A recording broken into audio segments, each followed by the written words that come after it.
मला विषय मांडला आम्हाला एक मिनिट माझा विषय मांडला ज्या ठिकाणी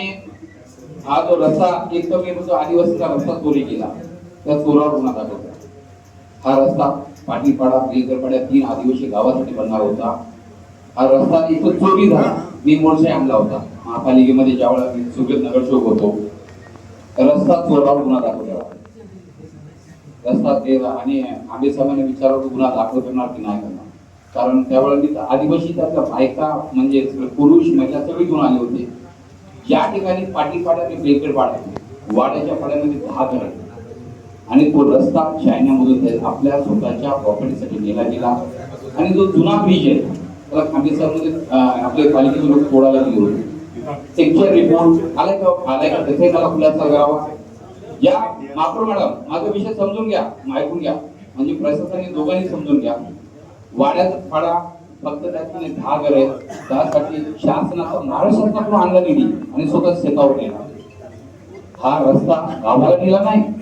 स्वतःच्या ज्या ठिकाणी प्रोजेक्ट चालले त्या शेतावर गेले त्या रस्ता चोरावर गुन्हा दाखल करा आपण मागणी केली होती बांधकाम विभागाने त्याचा खुलासा करावा गुन्हा का दाखल केला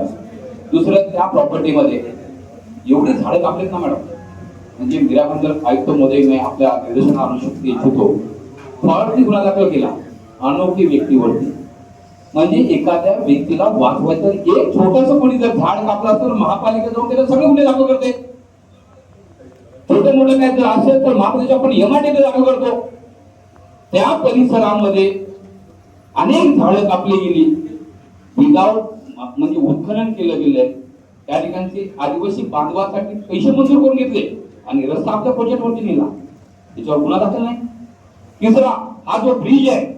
जो ब्रिज हा कुणासाठी येतो डीपी मध्ये आहे का आजही बेलगरी पाड्याला जायला रस्ता नाही आहे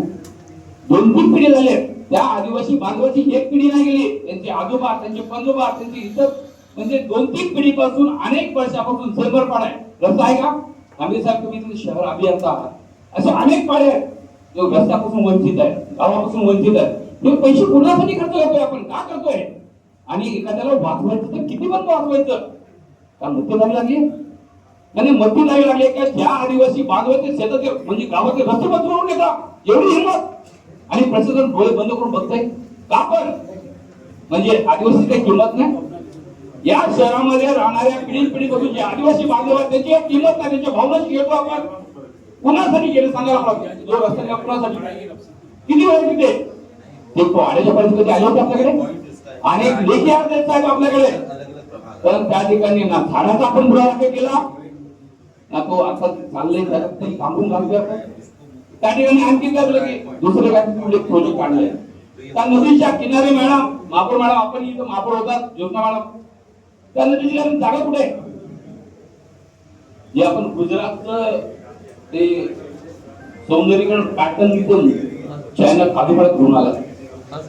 अरे केसरी पाड्यावर रस्ता नाही त्या सिंगल पाड्यावर रस्ता नाही आज वाडीच्या पाड्यावर रस्ता नाही आज मासाचा पाड्या जायला रस्ता नाहीये आज आतमधून त्या गावठाच्या मध्ये जायला रस्ता नाहीये जे पिढ्यांकडून आदिवासी राहतात अनेक वर्षापासून आपल्याकडे मागणी करतात अनेक वर्षापासून आपल्याकडे धरणे आंदोलन अनेक मोर्चे झाले त्याच्यासाठी आपण काय कारवाई केली ना म्हणजे एवढं दबावामध्ये काम करत आपण एखाद्या बिल्डरसाठी महापालिका काम करते या प्रशासन म्हणून काम करते त्या खरंच प्रशासन म्हणून आपण काम करतो हा मोठा प्रश्न आहे आपण मॅडम एखाद्या व्यक्तीच्या दबावाला कितपत बळी पडून आपण प्रशासन काम करतोय आज त्याचं पाप लागणार नाही का तुम्हाला मॅडम माझं पूर्ण देतात पाप करता पण त्या पापाच्या मागेला तुम्ही पण आहे असं वाटत नाही का तुम्हाला